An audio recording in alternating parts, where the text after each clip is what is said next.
Hello, people, and welcome to JABY We Met, the podcast where we talk about everything from movies, video games, relationships, politics, tech, everything. I'm your host, JABY KOAY, if that was not obvious already. So, I put out the tweet, and I asked you guys to send me your questions by email. A number of you responded by Twitter comments. That's okay, I'll go to both. Before we get into it, I am going to read you guys something that I thought was actually kind of interesting. This comes from a Twitter account, Male Thoughts, or at Steven Steffler. It's a picture that says, "Politeness has become so rare that some people mistake it for flirtation." I thought that was an interesting quote. That's very true in LA. Anytime a girl's nice to me, I'm like, oh, maybe she likes me. Maybe she has feelings for JABY. That's just an interesting notion that we've become kind of closed off from each other, that the moment one of us is nice to one another, there's got to be an angle of some kind. This is a very LA thing. There's got to be an angle of some kind. Someone wants something from me. I call it the whiffum mentality. The whiffum, which is what's in it for me. Instead of just being kind to one another, we got to get something from each other. It's kind of sad, to be honest. I wonder what it's like in India. How are people out there like? Are people nice to each other just for the sake of being nice to each other? I was out in Austin, Texas, ages ago, and I asked some random guy for directions, and he was very kind to me. He stood there with me for 5 minutes trying to make absolutely sure I knew how to get to where I wanted to go. In LA, same kind of situation. You ask some random stranger for directions somewhere, and he's walking away as he tells you where to get to. LA is a different kind of place. So it's good to travel and get to know different places. I love Austin, Texas. If I was to move anywhere else in the States, it would be Austin, Texas. If you guys get a chance to travel anywhere in the States, I would say LA is definitely a place to visit. New York, Austin, and New Orleans. Those aren't the only places, but those are the places JABY's been and can recommend. Let's get into the emails. This first one comes from Ratouge. Question 1. Do you ever plan on doing anything more than a short film like a movie or web series? Because I really believe that many would enjoy it. I am actually I'm in the beginning stages of a web series concept that I'm producing right now. I'm talking to different people in my circle, many of whom you guys already know, trying to figure out the preliminary stages for how to get this thing going that I think you guys are going to really enjoy. So something's in the works. It takes time. 2017 just started. Question number 2, do you plan on bringing a char along for your secret vacation that you mentioned in your vlog? I can't believe you had to make the video explaining sarcasm. So I don't think I need to really get into this anymore, but there was a video or two that I put out where I was being sarcastic, and it was very clear that the sarcasm wasn't, met with understanding, which is, partially my fault because I probably didn't make it clear enough. But the video in particular that I'm referring to is when I referenced the guy who said that JABY KOAY makes $60,000 a month. That's not true yet. It could happen at some point. I would love for that to happen, honestly. In the video where I go, this guy says JABY KOAY makes $60,000 a month. Let me show you all the extravagant things that I bought with $60,000 a month. I was being very facetious. Because if I was making $60,000 a month, I wouldn't be showing you DVDs and Blu-rays. I would have been showing you my Lamborghini and my other cars. Shit. Everything is here. That's the name of the handle. Everything is here. JABY, why don't you shoot outside and wide he means with your vlogging area. The reason I don't shoot outside, at least not yet, is because the reason for the vlogs is it's an easy way to talk to you guys on the regular without putting a whole bunch of production value into it. It's just like I'm on my phone and I'm talking to you guys, and it's easy. It doesn't require much effort. And even that, I have vlogs that I've done that I've started over like 100 times and then just given up on because I started over so many times, because I like even the vlogs, even something as meaningless and simple as a vlog, I'll take forever on and try to get it just right and perfect, because I have a certain way I want you guys to see that vlog. I'm trying to get more relaxed about it because vlogs, in my opinion, are supposed to be very casual, easy breezy type of things. And that's why I don't want to think that hard about it. I just want to, if I have a thought, an opinion I want to share with you guys, I want to just shoot it and give it to you guys right away, and not have to think about the production value of the outside and the lighting and this, that, and the third. It's I want it to be as easy and streamlined as possible. That's why the vlogs are the way they are. And I apologize if they're not exciting enough for you. So this comes from Deepak. I'm not saying last names on purpose because these were sent by email, so I have to assume that they want to have some anonymity. Deepak. Hey, JABY, big fan of yours. Please reply to this mail. I'm begging you, please reply. I'm a 24-year-old struggling with life. I know that feeling. What to do and where to go. I want to be a writer. Like you said, want to write first, get published, and then turn it into movies. But not able to decide whether I should get a job first for satisfaction of my parents or earn money for my expenditures because I am dependent on my parents right now. Or follow what I want. I want to travel. I want to write. I don't want to earn money. Like you said, I want to experience life. In second podcast, you said that earn and travel. That's what I want to do. Earn, travel, and writing. But I can't leave my family too.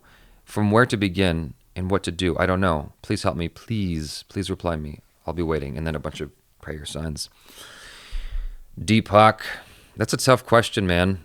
So obviously, family is very, very important. I mean, especially I think in India, family is even more emphasized. Its importance is more emphasized in Asia than it is here in the States, I think.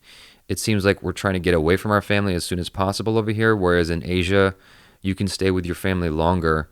You can live under your parents' roof longer. If I'm not mistaken, you guys can correct me if I'm wrong on that. But I get the feeling.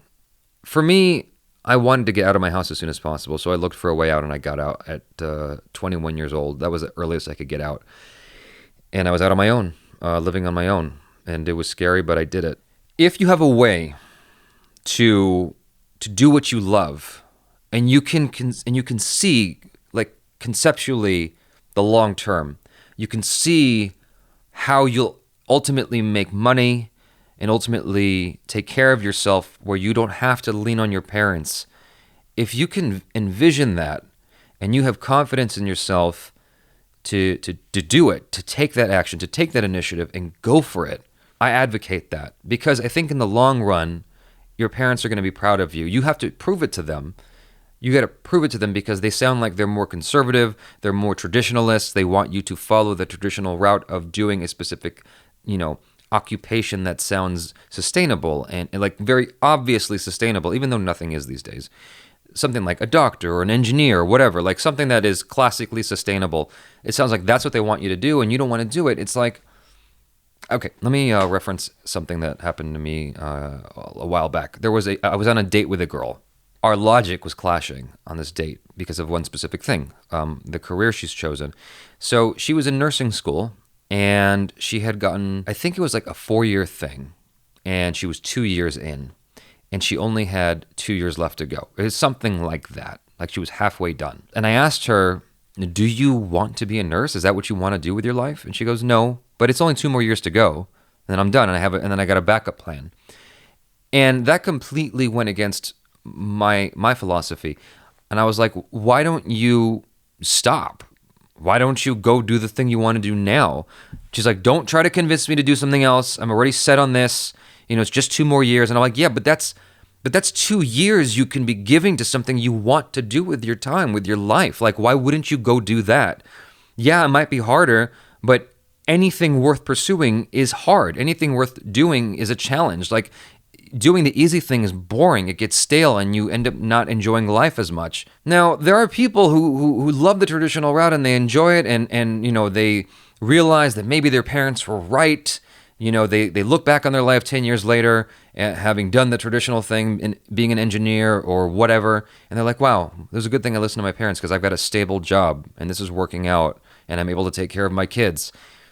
You have to try to assess if you're going to be that guy or the other guy who looks back in 10 years and says, fuck, why didn't I do what I wanted to do?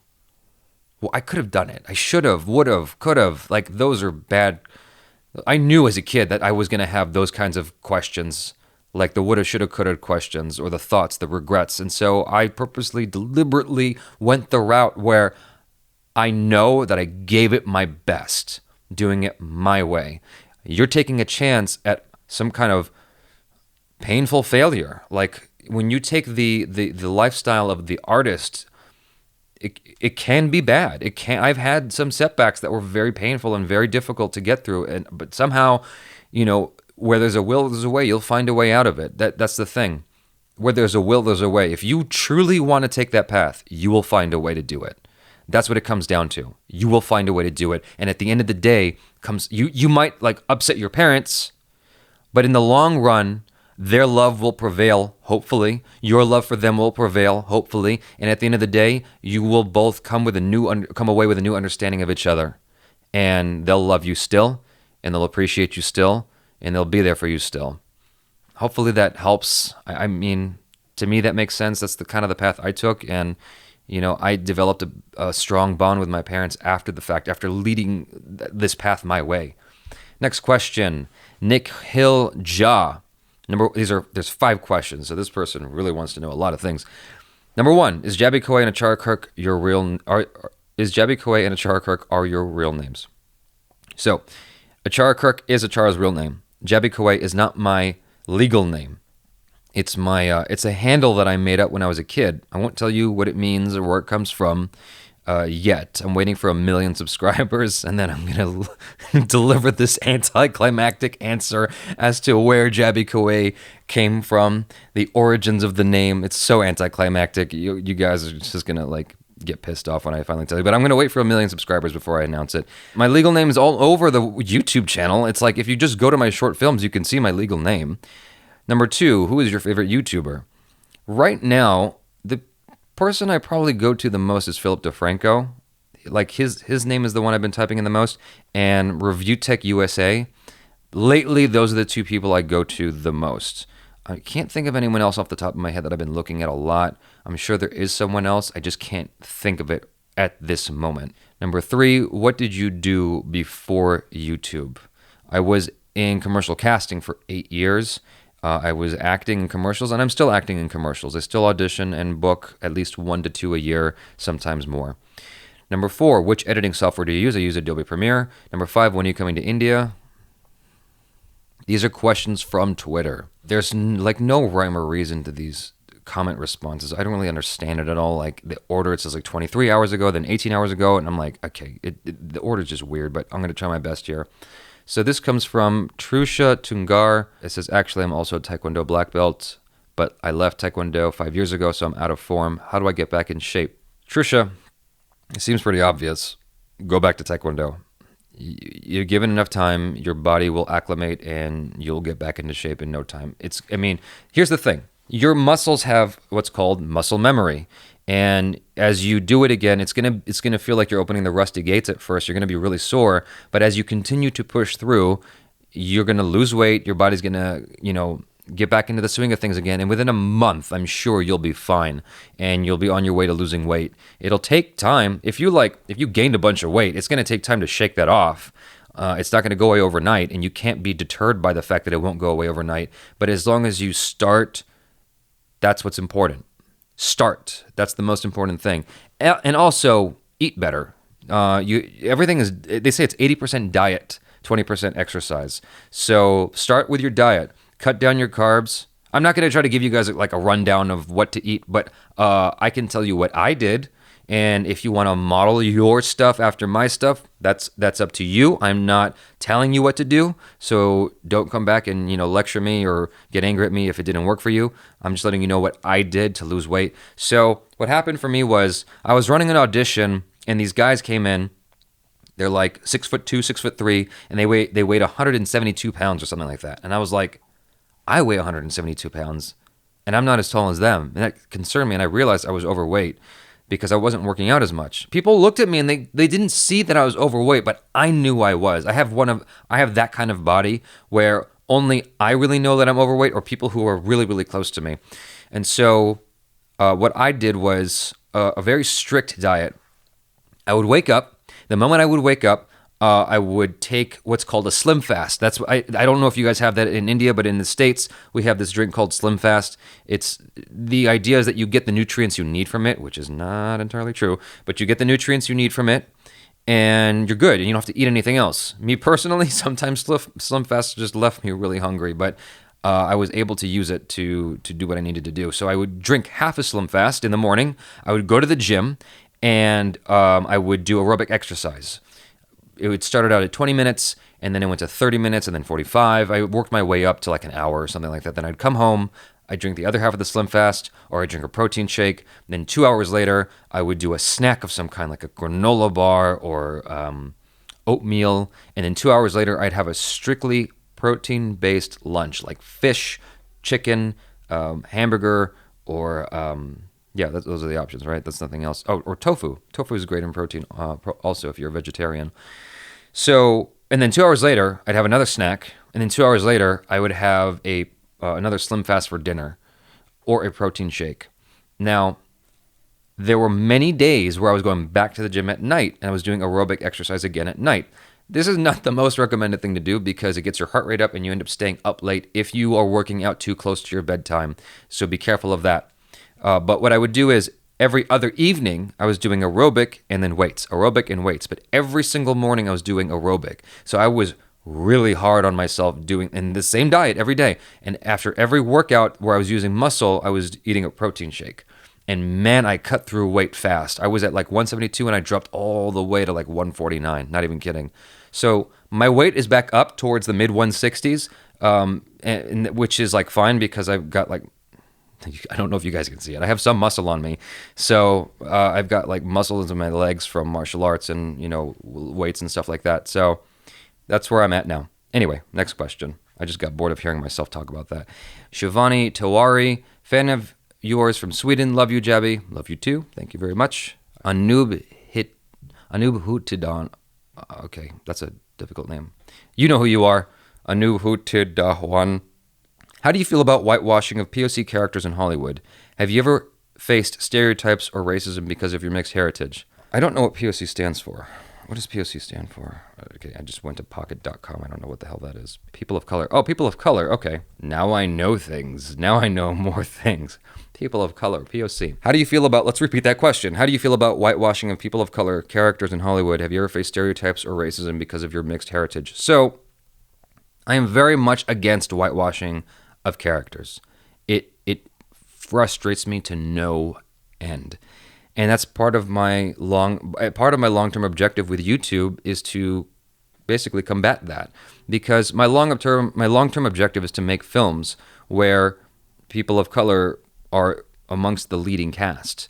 Have I ever faced stereotypes, racism? Yeah, of course I have. I mean, I think anyone who's mixed has. Anyone who's of ethnic background, and by ethnic I mean not white, has, for sure. I don't want to get into like the various stories of how there's no point in going down that road right now, but you can see it in every single thing that's out there. Here's a good example. When I tell someone in the industry, in the commercial casting industry, I'm of mixed descent, I'm ethnically ambiguous. That's the term they like to use in commercial casting. They go, well, that's the perfect spot to be in. That's all they're casting. You look at the breakdowns, they're just casting ethnically ambiguous. Like, that's hot right now. And I'm like, yeah, you think so. On paper, you think so. But I'm in the rooms. I've been in the rooms running those auditions. And you know what happens at those callbacks? Anyone who was supposed to be ethnically ambiguous ends up being a white person at the end of the day. More often than not. More often than not. Now, there are directors who fight strongly for minorities. I've been saved by that a handful of times. I've gotten jobs because of that. I've watched it happen because I happened to be auditioning for the audition I was running. And so the director was very nice to me. I mean, I could see his argument that he was making right in front of me. So, yeah, I mean, it's worked. That there are people who are fighting for us, but a lot of times the ethnically ambiguous roles end up just going to a Caucasian person, sadly. And the reason why isn't because people are necessarily outwardly racist. It's because of what people identify with. Here's an interesting thing for you guys. When I have been given drawings by Indians, fans of my channel, people who subscribed or follow me, the drawings of JABY KOAY look more Indian. The reason why isn't because of racism. It's not because the Indians want to see me more Indian. They're drawing what is familiar to them and kind of merging that with the image of me, but not on purpose. I'm 100% certain, 99% certain, it's not on purpose. What I'm getting at is this. When you're auditioning, the people in charge of the audition are Caucasian, right? And so they're going to pick the person they identify with, people they find they can relate to. more and more, slowly with time, I'm seeing more diversity in the behind the scenes, the people who are in charge of these commercial casting situations, but a lot of them are still white, and they're going to go with who they identify with, the people who look white friendly or are just white. So I get it. I understand from their perspective. I don't agree with it because I have my perspective, but I understand it. Pratik Pandi, how do you deal with negative opinions people make of oneself when they stereotype you without any reason? That is a good question. First off, when you're doing YouTube and whatnot, you have to have a thick skin. A number of times when I talk about what's going on with the channel, when I respond to people, a lot of people think that I'm upset. I don't know how to communicate that. I'm just sharing with you guys what's going on usually. I'm not actually upset most of the time. I'm just sharing with you, what's on my mind, what's going on. Like when I put out the sarcasm video, people thought I was really upset. I wasn't upset at all. I was just sharing with you guys my thoughts. Genuinely, that's where I was coming from. With time, when you're doing something like YouTube, you just get used to it. You end up kind of laughing at it half the time. One of my favorite bloggers, who now runs a podcast, he just laughs at the negative opinion. He like prints them out just to laugh at them because he finds them funny. His feeling is like, you can't say anything more mean to me than what I say to myself in my head. So it's just comedy to him. Now, that takes a certain kind of person. Not everyone's built like that.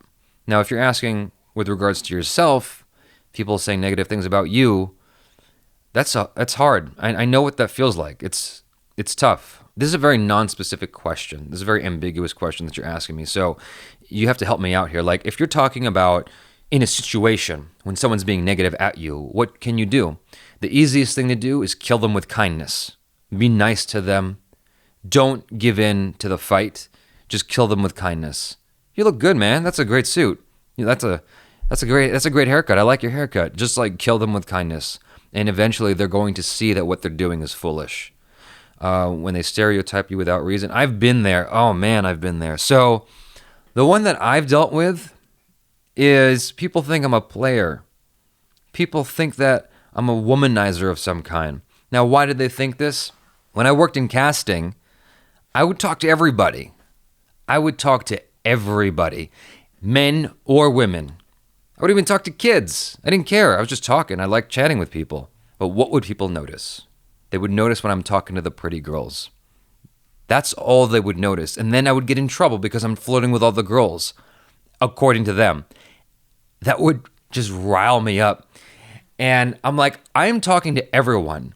And some jealous fuck, some person just would get upset that I'm talking to a girl that isn't them and tattle on me. And I'm like, what the fuck? I would just get so upset. And there was like nothing I could do about it. I didn't know who it was. Or if I did, there was nothing I could do about it. But that same person, often, who was tattling on me, who was going and telling on me, would go and flirt with guys. I'm like, how dare you, you hypocrite? How dare you? So what that makes me realize is the people who stereotype you and whatever, they're trying to take away attention from themselves. They're often getting mad at you for the thing they fucking do. That's what it comes down to. Excuse my language. You might find more curse words as these podcasts go on because I have some New York blood in me. My dad is from New York and he would cuss like a sailor.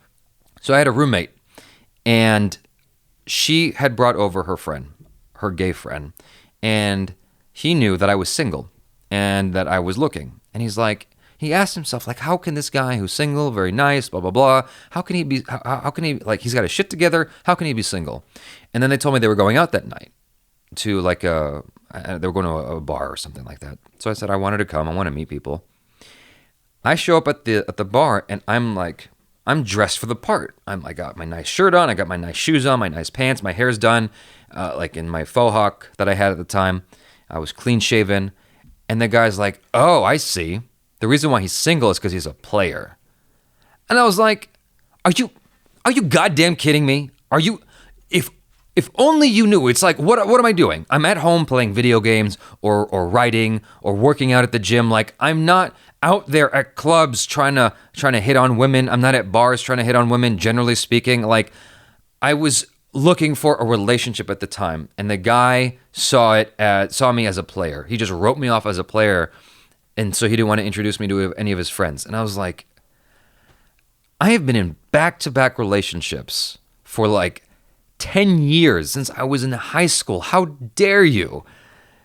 Long-term relationships. Not like going from one girl to another each month, but long-term relationships. And so I've been stereotyped as a player because I'm comfortable talking. I'm comfortable just chatting with anybody. I don't give a shit. I'll talk to you. Because I'm like that, people have they assume I want something from them. They assume that I'm aggressive and trying to take advantage of them, or they assume that I'm a player. When it's like I just want to talk. Like I just want to chat with you. What's wrong with that? Anyways, that goes back to the quote I read you guys earlier.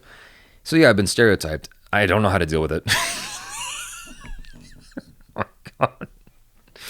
You just deal with it. I don't know, man. You just say fuck it. That's what you have to come to realize. It's like I've come to accept myself. A lot of things that people like are like, oh, he must be a player or he must be this. It's like after a while I just go fuck it. I accept whatever judgment people are going to try to lay on me. I don't care anymore. I just don't give a shit. I'm going to be me. You do you, boo-boo. That's what I say. And I walk away and that's it. That's all you can do. What else can you do? People have an idea in their mind often and they won't let go of it. Usually, it's hard to change people. It's hard to change people's perspective. So what do? You walk away or kill them with kindness. I can't even read this name, but it says at Manuprathap Kuj. JABY, how to be a successful YouTuber? ? That's a loaded question. Like how do I answer that? I know how to answer that. I was watching 2 videos the other day. Just out of curiosity, I was watching 2 videos. One video was 5 steps to become a successful YouTuber, or 5 things you can do. And then there was this other video by this other guy who's got a huge following in Brazil. When I say huge, I mean like about the same as mine. So it's not huge, but it's substantial. It's like 300,000 followers. So but he's got a second channel that is dedicated to his American viewers, and he's got about 20,000 followers. But it was this cool little vlog, and he's going, all those videos that say 5 steps to become a successful YouTuber are bullshit. And he goes, there's 2 things you need: content and charisma. That's it. Everything else doesn't really matter. Like great thumbnails, great marketing in your stuff, good music, awesome editing. None of that stuff matters. What matters is content and charisma. Is your content interesting, and do you have charisma? That's it. And I thought about that, and I was like, all the marketing aspects of making a YouTube channel help a lot. Like it helps having good music, having good, flashy titles and whatever, having good thumbnails. It helps, but it doesn't make a YouTuber who doesn't have charisma have charisma. It doesn't make an uninteresting YouTuber interesting. A YouTuber has to be interesting first, and then all that other stuff enhances you or gets you more noticed. So what matters at the end of the day is content and charisma. That's how you become a successful YouTuber. You got to figure those 2 things out. Do you actually have content and charisma? Can you give us something different and interesting? And do you have the charisma to deliver it? Not everybody has charisma. Not everybody's got that. And you have to be truthful with yourself and ask yourself if you are that kind of person. It's not an easy question to answer when you have like an inkling towards YouTube, when you have an inkling towards doing something that's in front of the camera or some kind of entertainment. But that doesn't mean you can't be part of something cool. Like you could be behind the scenes as a producer or director for a YouTube channel. You bring in people who you feel have charisma and have the power to deliver the message that you want to have delivered. There's many ways to do it. Trusha Tungare. Oh, she's got 2 questions. First question is, can you bring on podcasts too? Okay, I can't read anymore. Can you bring guests on podcasts too, so we can hear different stories? The reason I don't bring guests in on this is because I feel like I will rarely be putting these out if I have to bring on guests, because I have to edit it.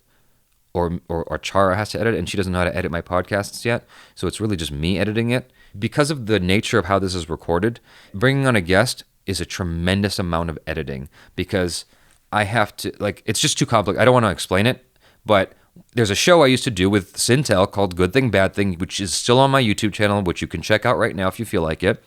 I love the show Good Thing, Bad Thing. I love what we were doing.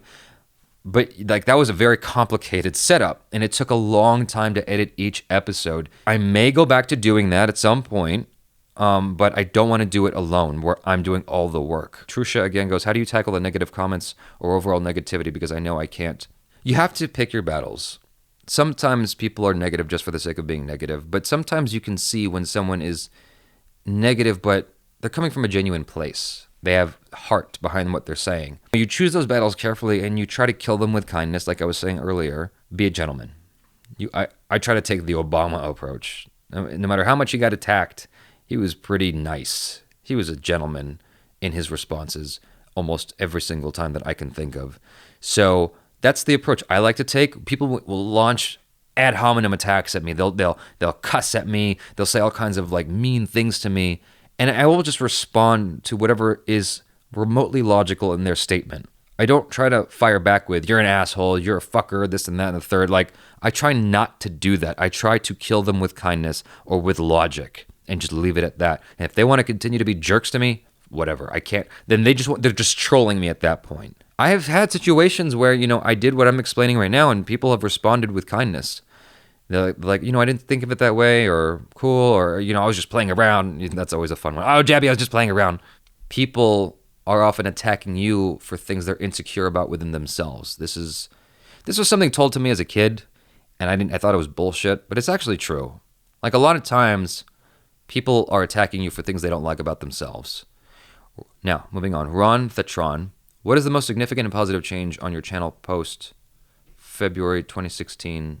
Significant most positive change. Are you kidding me? Like, having a bunch of Indian followers, that's the most positive and significant change. Like, India saved my life. India changed my life in a very fundamental way. I've talked about this before. Like, I am super appreciative to my Indian followers, like, or Bollywood fans, people who are fans of Indian cinema and came to my channel.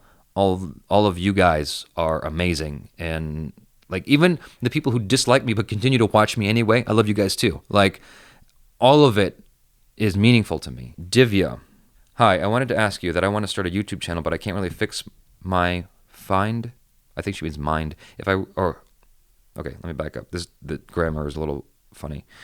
I can't really fix my mind, I think, or find if I really want to do something like this or not. I can't decide. Is it going to work? Will I be failed? These thoughts are making me frustrated. Please help me. YouTube is not an easy route to go, honestly. It's an artist's route. It's like, even if you're doing something like news coverage, it's a tough route. It's not easy. There's a lot of competition. Any market you want to pursue is most likely saturated already, including reaction videos. Indian cinema reactions were around before I came on the scene, but when I came on the scene and my channel kind of blew up and people started noticing me, other Americans who do reactions started to notice that change, that shift, and they started doing the same thing and trying to replicate my, if you'll call it, success, if that's any way to put it. What I'm trying to get at is doing Indian cinema reactions has now become a saturated market. Now a whole bunch of people are trying to do it.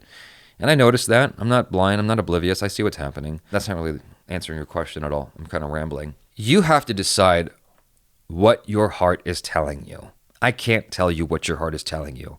If your heart is saying, go and make, just as a random thing, go and make makeup tutorials. If you have a strong passion for that, you'll find a way to make those videos and you'll have fun doing it.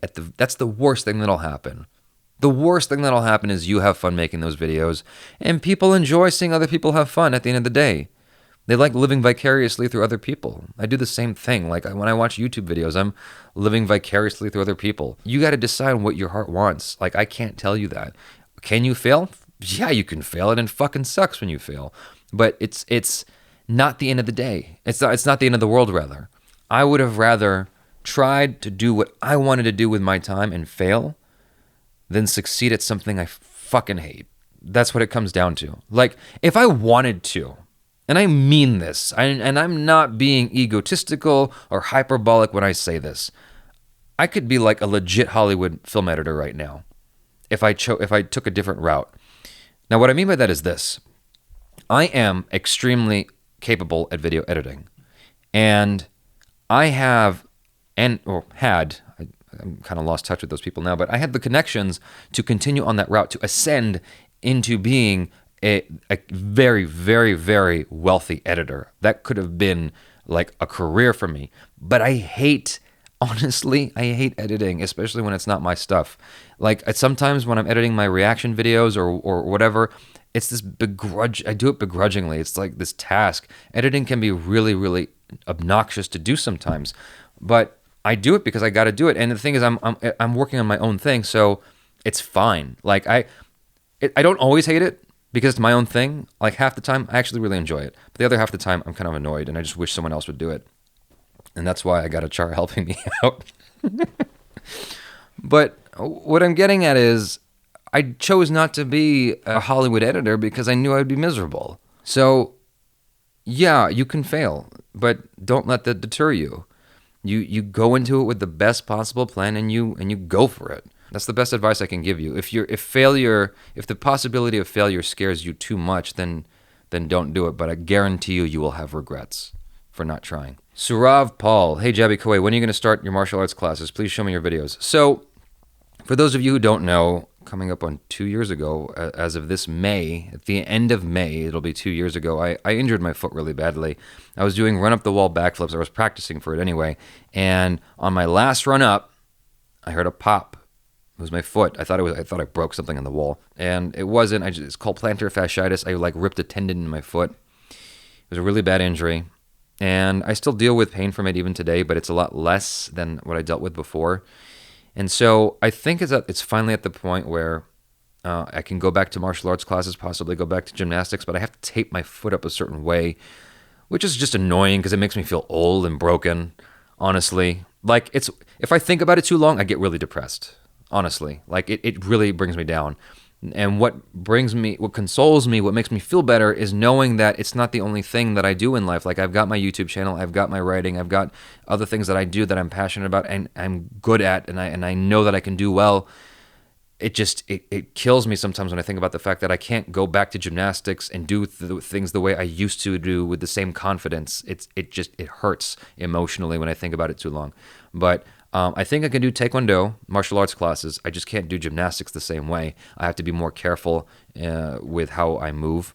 So it's just annoying. That's all, really, at the end of the day. But when you put your body through the things that I put my body through, things like that can happen. Last question, it looks like. Wonder Bros, big fan. I have a request. Please make new interesting short films. It'll be nice to see more short films by you. I am working on it, buddy. I'm working on it. All right, so now let's get to the topic of the day. My question to you guys is, what is your time worth? I don't know if I'm going to talk about this for very long, but it's a question I wanted to put to you guys because I think it's an important one. And I'll use an example from my own life that I experienced a few months ago that made me think about this very question. There's a store over here called Target, and it's a department store where they sell like video games, clothes, makeup, anything you need. Target pretty much has. And Target's a very, very reasonably priced store. It's very popular here in the States. At Target, they have this thing called Price Match. This is something a lot of stores actually do. Best Buy, another popular store out here, they do price matching. I believe Walmart, that's another popular store out here, they do price matching as well, I think. Now, if you don't know what price matching is, it's where if you go into Target and you find something like, let's say I found Battlefield 1, the video game, and it was $60 at Target, but on Amazon it was selling for $40, I can tell Target, hey, this is selling for $40 on Amazon, can you price match it? They'll say yes. The thing is, they don't make the process of getting your item price matched very easy. And I think they do it on purpose because they don't really want you doing a price match because then they lose money. So what is the process at Target? So I'm upstairs at the electronics department and I say, here, this is the game I want. It's cheaper on Amazon. So they then go take it downstairs to the returns department and have me wait in the line at the returns department because that's where it's handled. It used to be handled in the electronics department where they just pull out an iPad and they go, okay, it looks like it's fulfilled by Amazon, so we'll give it to you at that price. No, they don't do that anymore. They deliberately make it harder by sending you downstairs to the returns department. Now, oftentimes, the returns department is handled by like the dumbest fucking people. So you end up waiting in this line for 45 minutes to save $6. That's how much I was trying to save on a game. There was some game I wanted, and it was like $6 cheaper on Amazon, and I thought, what's the harm? I'll wait in line for like a minute, hopefully. No, I get down there, and the line is long as shit. So I'm waiting in line for 45 minutes to save $6 on a game. If I was flipping burgers at McDonald's for that same amount of time, I would have made more money.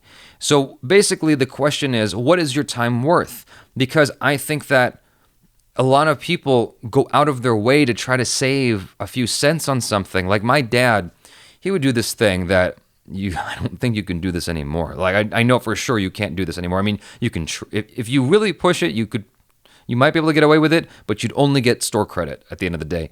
So my dad would do this thing where I'm almost embarrassed to talk about this. He would buy a videotape. Before DVDs, for those of you who are really young, before DVDs, we had videotapes, VHS tapes. And what my dad would do is he'd buy it at one store for like $12, and then he'd go to another store and return it for $10 just to get back $2, to make $2. All the effort he was putting in to save that $2 was worth way more than $2. That's what I'm getting at.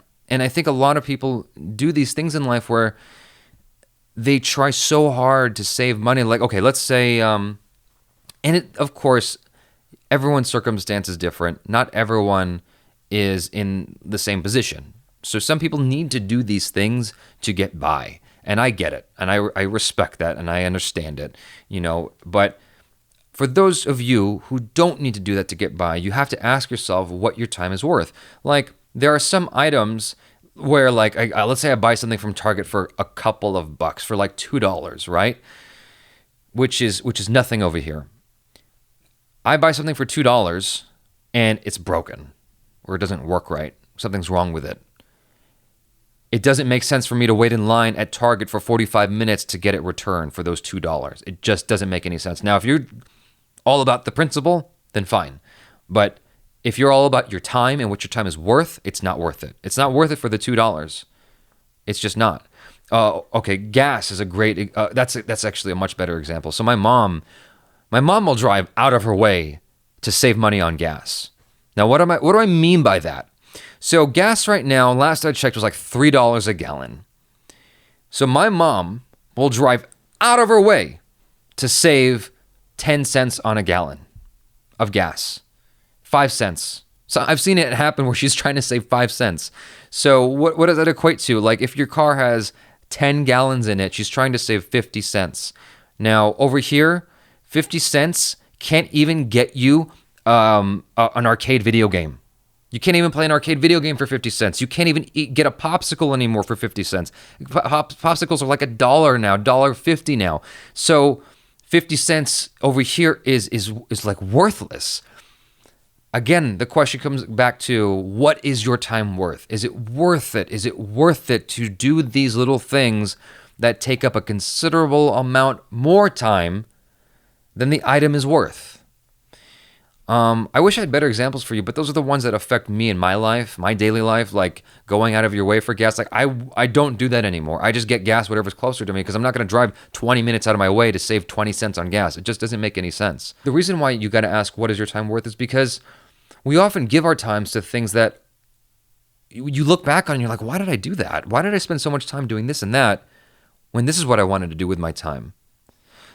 Going back to the thing I talked about earlier, the girl who was in nursing school, she wanted to give 2 more years of her life. Do you guys, like, you guys must know, like, what 2 years of your life is. It's like that's a long time. That's a long time to give to something you don't want to do with your life. Time is the most precious commodity that you have. The most precious commodity that you have. You can't, there's no stronger commodity. Like, if you are a billionaire, but you've got 1 day left to live, what is more valuable at that time? Would you rather be someone who's making $50,000 a year and has 60 years to live, or a billionaire who's got a day to live? Time is the most valuable thing you could possibly ask for. So you have to be careful what you do with it. You got to be careful who you give it to.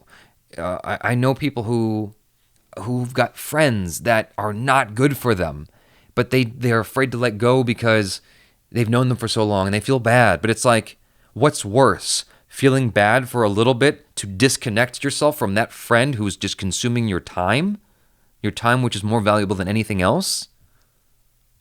Or is it better to let them consume your time? Like, you have to weigh these questions, and you have to really appreciate how valuable your time is worth. Even if you're just in school, even if you're just a kid who's listening to this, like, your time is still worth something.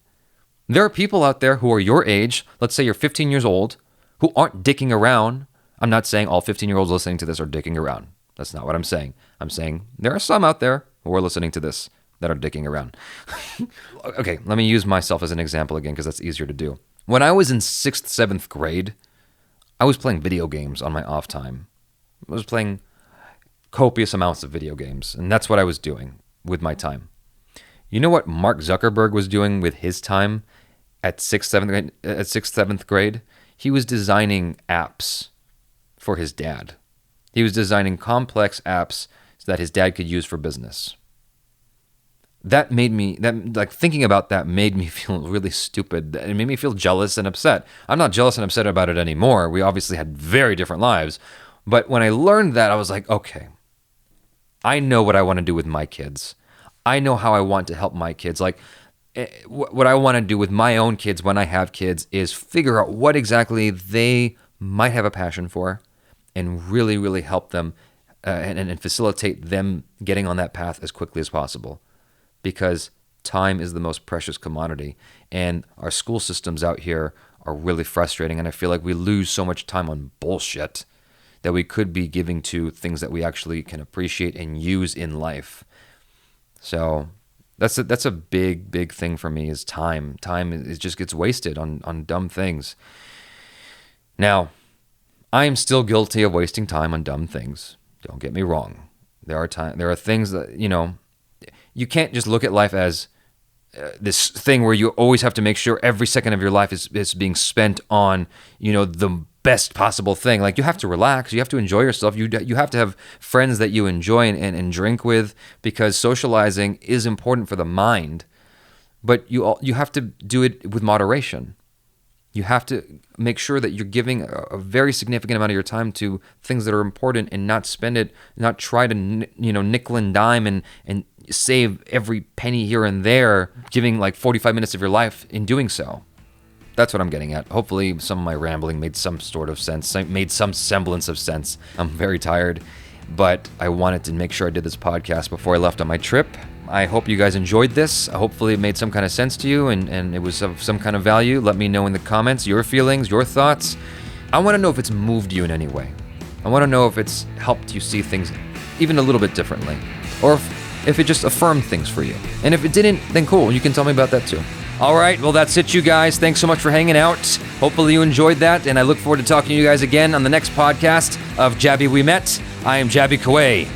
Peace out.